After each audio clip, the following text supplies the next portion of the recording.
Hello, everybody. Welcome back to another research recap. My name is Lisa. I'm a nutrition coach at Nutrition Coaching and Life. And on Wednesdays, I like to do these research recaps where I look at somewhat recent research paper and I like to extract from it what's applicable for me as a fitness and nutrition enthusiast or health enthusiast, and also what's applicable for my clients and for coaches that work with me. If you enjoy this kind of research recap, please do me a favor and hit the subscribe button, leave me a comment, share it on your social media. However you can help me spread this message, I am ever so grateful.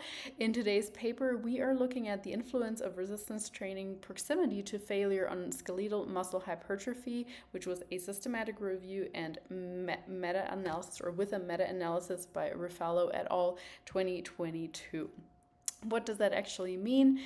The question is asked, how close to failure do we need to train in order to see some muscle hypertrophy, so muscle growth? We're not talking about strength here, we are talking about muscle growth. So in terms of size and volume, what does that actually mean? Like, how close to failure do we need to push? Failure being defined in three various ways, which we are going to get into. But yes, let's dive right into it. On this screen here, you can see the original paper title as well. Feel free to access it from whichever platform you like using, or even Googling it. I usually use PubMed to find articles that I look into. And yes, I will share this PowerPoint presentation with you. Bear with me just a second. I am always a little bit technically challenged, but let's get into it. Right.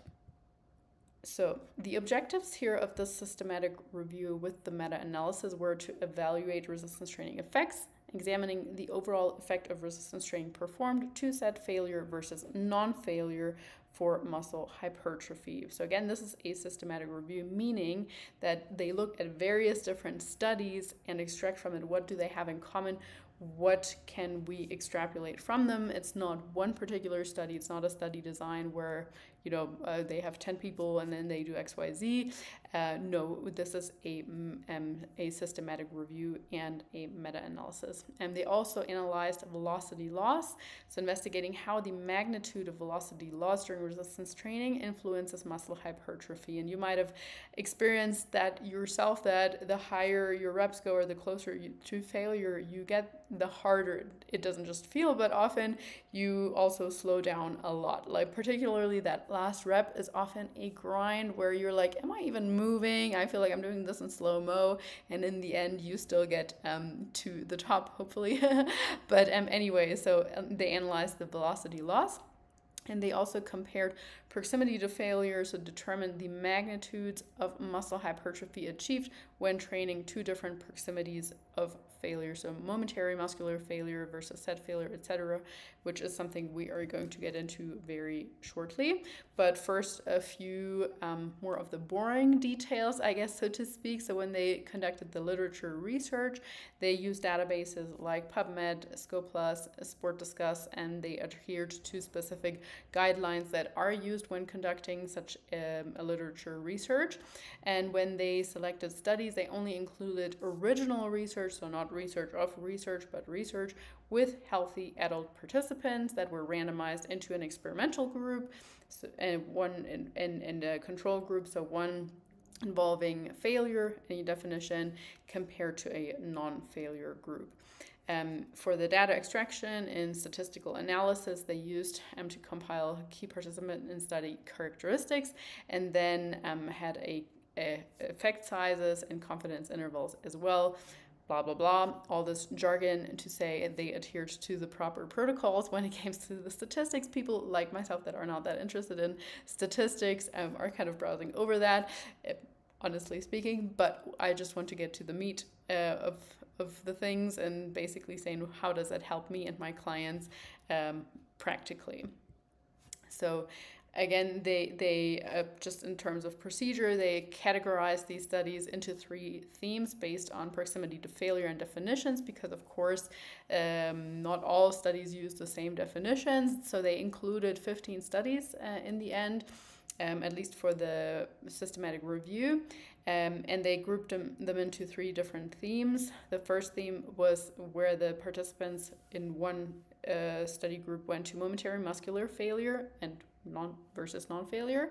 The other one, so momentary muscular failure, meaning literally it's your muscle that is limiting you. It is not form breakdown. It is not anything else. It is literally just the muscle doesn't want to work anymore, no matter how much you try to get it to. And then set failure versus non-failure. So set failure was simply defined as anything other than momentary muscular failure in those studies that were in that theme. So that could have been a form breakdown. And theme C was when the velocity loss thresholds or when different velocity loss thresholds influenced set determination. So again, there was, I won't give you a specific value because of course numerous studies had numerous definitions for what that actually meant in terms of velocity loss. But let's just say they agreed on, okay, if your velocity was more than 50% less than in your first repetition, we're going to call that a termination, or it was probably higher than that, but nonetheless. So again, they concluded an effect size analysis, and they did a methodological quality assessment. I won't bore you with the details, but the essential points again were that these studies needed to include healthy adults, that there were 2 randomized groups that were relevant, and that there were relevant hypertrophy measurements. So for example, a DEXA scan, for example, a muscle biopsy, something like that, and that they had standard resistance training protocols, meaning 3 sets of 10 or like whatever else, a standard protocol, as opposed to just saying lift this. They managed the data well in the sense of removing duplicates if some of the databases had come to find the same studies, yada, yada, yada. And they applied statistical rigor. They created or did a standardized evaluation and so on. But the broader implications were that the findings from the review could inform training practices and optimize strength training strategies for improved muscle hypertrophy. So they did look for that when selecting those particular studies, so that there is actually a practical application aspect. So the question that was used, or that we want to ask ourselves, is what is the overall effect of resistance training performed to set failure versus non-failure on muscle hypertrophy? So the systematic review and meta-analysis conducted revealed only a trivial advantage for resistance training performed to set failure versus non-failure in terms of muscle hypertrophy. The effect size was reported at 0.19 with a 95% confidence interval, indicating that while there might be a slight benefit, it is not statistically significant enough to draw strong conclusions. Meaning, all these papers showed that technically not training to failure, so how close to failure we will talk about in a moment, but not training to failure was often just as, or most of the time, just as effective as training to failure. So for all those, including myself out there, that tend to push too hard most of the time and wonder like, oh, do I even need to do that? According to the systematic review and with the meta-analysis, likely not. But let's look into this further. So some of the other key insights were that the definition does matter. So the analysis highlighted the variability in definitions of set failure across different studies. The inconsistency complicated the interpretations of results and may have influenced the observed effects. Because of course, if someone defines, hey, you're doing a squat and suddenly your form is breaking down, you have to stop now, even though your muscles might have allowed you to still kind of lift the weight up. It's different. We can't really compare that with somewhere where your muscles actually failed, right? So it would have been great to have a standardized definition across the board of all of these 15 studies. But the second key insight, once again, was that it appears that there is no superiority for movement failure, specifically when examining studies that compared resistance training performed to momentary muscular failure versus non-failure. The result showed no significant advantage for hypertrophy with an effect size of 0.12 with a confidence interval of, again, 95%. That means training to momentary muscular failure is not proven to be more effective than stopping before failure. The third key finding was that volume load and relative, when we're looking at volume load and relative load, the study found no moderating effects of volume load or relative load on the overall effect of muscle hypertrophy when comparing failures, indicating that other training variables may primarily influence hypertrophy outcomes. So yeah, again, what does that mean? Relative load being like how much weight do you actually put on the bar versus volume load, like how much are you accumulating over the set of this training program. So it doesn't appear to matter if like how you accumulate that volume, at least that is my read of this finding. But as they're stating, the practical implications and probably the most important takeaway for us is that there does not appear to be a linear relationship. The finding suggests a potential nonlinear relationship between proximity to failure and muscle hypertrophy. In simpler terms, it's not just about how close you get to failure, excuse the typo, but possibly how that proximity relates to training volume and other factors. Meaning, if you push to failure, and that means that overall you're doing less reps and less sets because you're so fatigued, it could actually be worse than if you stayed shy of failure, and that would allow you to lift a heavier load or more load for more reps and more sets. That is most likely, or in my opinion, the most important takeaway from this, that we need to look at overall training volume as opposed to just thinking, I'm going to push to failure all the time. It is probably not prudent to do so. It might be wiser. Let me give you a practical example. It might be wiser in your first set, you are just staying 1 or 2 reps short of failure. Second set, the same thing. Third set, the same thing. And on your fourth set, you are pushing to failure versus from the get-go, you're pushing to failure, and then in the next set, you have to lower your weight because you're so fatigued already, and in the third set, you have to lower your weight again because you're so fatigued, and then you might not even be doing the fourth set because you're too fatigued. So let's look at the overall load. Training recommendations from this, what they were drawing. For trainers and individuals focused on muscle gain, it implies you don't necessarily have to push to the point of failure every time to achieve significant growth. Balancing effort and avoiding excessive fatigue could be a smarter approach.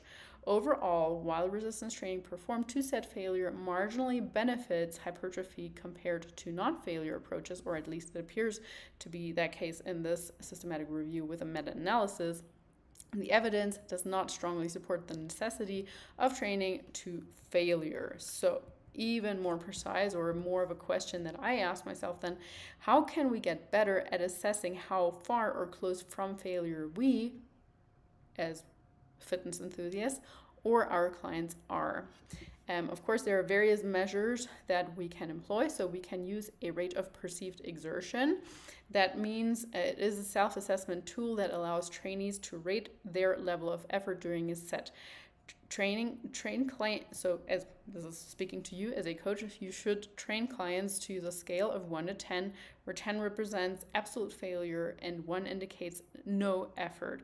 Ideally, for non-failure training, aiming for an RPE of around 7 to 8 can indicate stopping a few reps short of failure.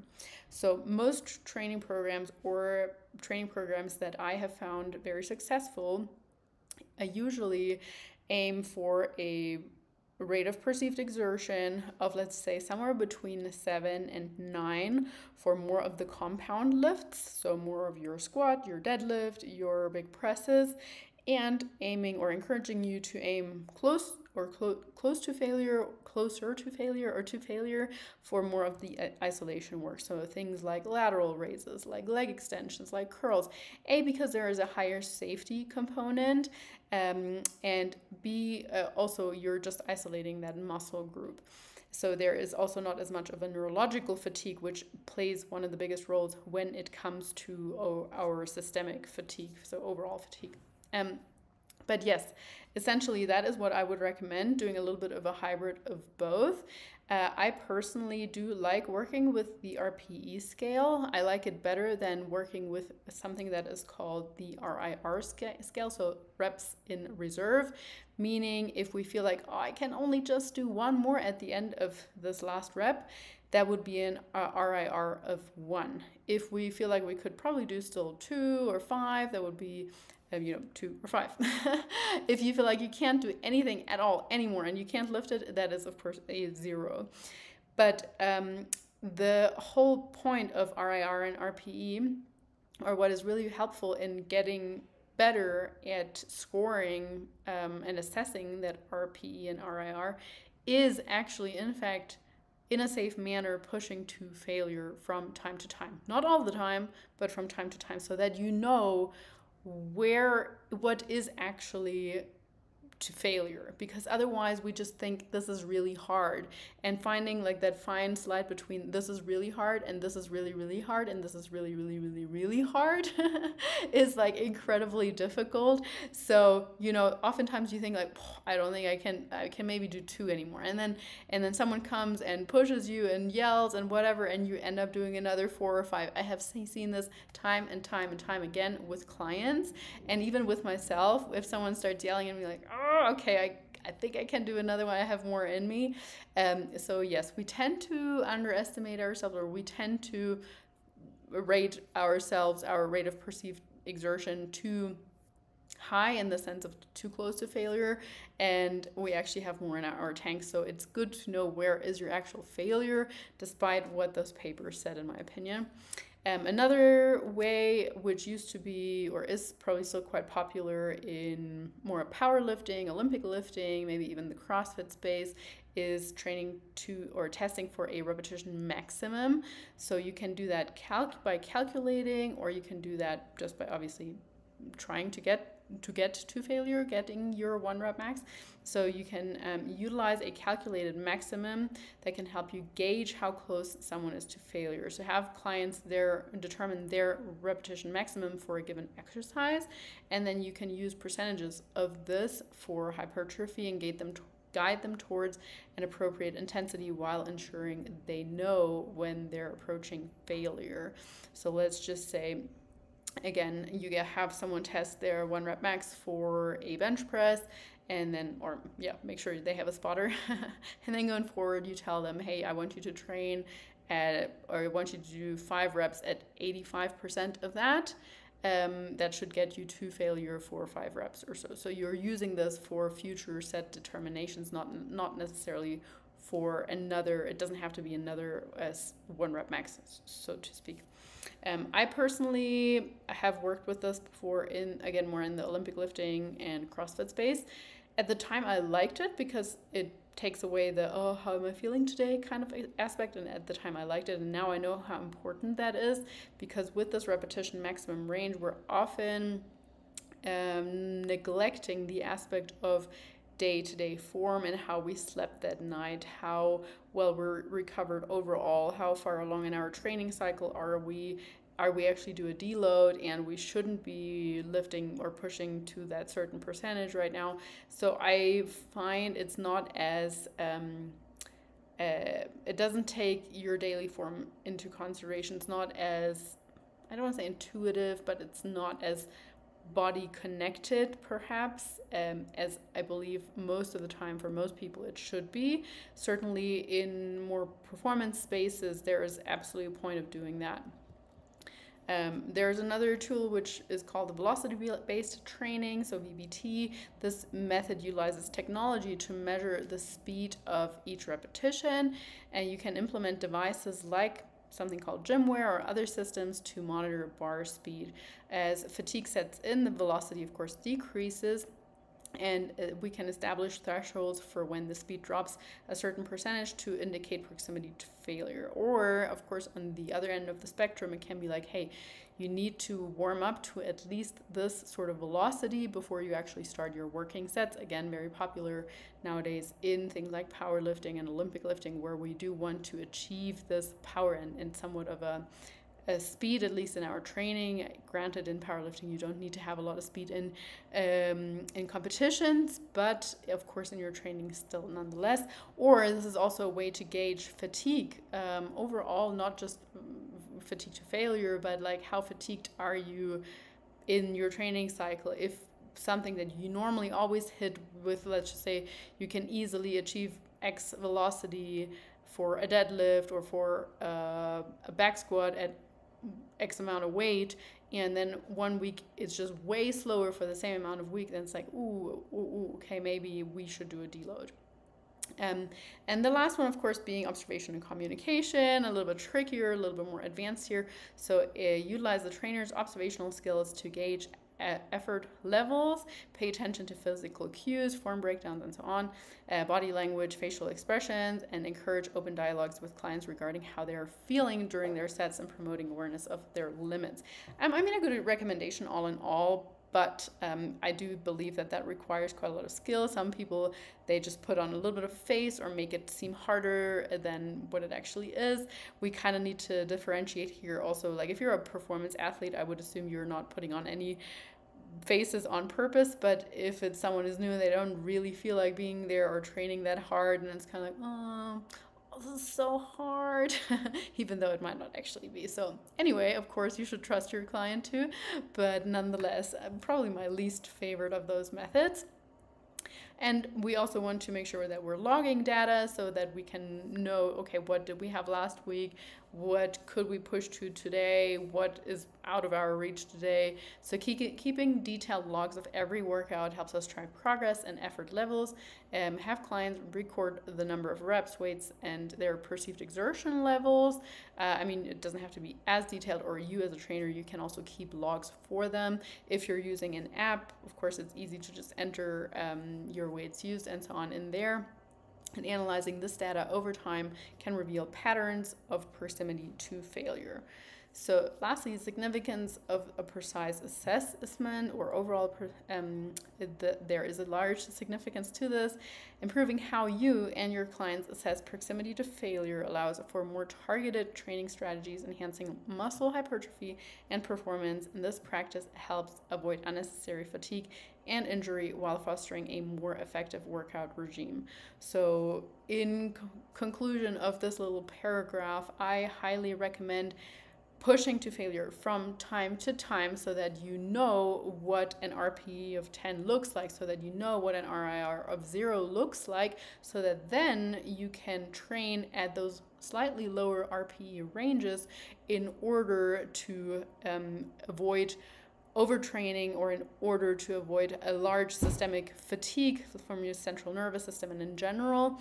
So therefore, training your compound lifts more in like the 7 to 9 RPE range, and maybe the accessory lifts, the isolation work, closer to failure, so maybe 9 to 10, even if you're working with the RPE scale. I believe that would be a really smart way to go about it. And of course, if we're that all requires us to know about how to gauge that RPE and RIR. So having that conversation with your client or with yourself in the sense of, right, I'm going to take a week or two or a month where I'm really focusing on learning about what does an RIR of X look like, or of course finding out their repetition percentages, making sure you're logging your data so that you know where you can potentially build on, and just staying ahead of the curve when it comes to fatigue to that, because according to this systematic review and with a meta-analysis, we don't always need to, or there might not be a benefit of always pushing to failure, especially not if it lowers our overall training volume. Nonetheless, I had another, my takeaway for you definitely would be to look into these RIR ranges to make sure that you're having some sort of intensification measurement or fatigue measurement, I guess, instead of simply always pushing the pedal and going way too far. And then again, it is likely impeding your overall training volume or load. If you enjoyed this, please feel free to share it. Please comment below. For more content, check out our Instagram as well, Nutrition Coaching in Life. Feel free to send me an email. I always love emails when it comes to feedback for these sort of things, or if there are particular topics that you're interested in learning in. Don't forget to subscribe, to hit the notifications button, and thank you so much for your time for listening.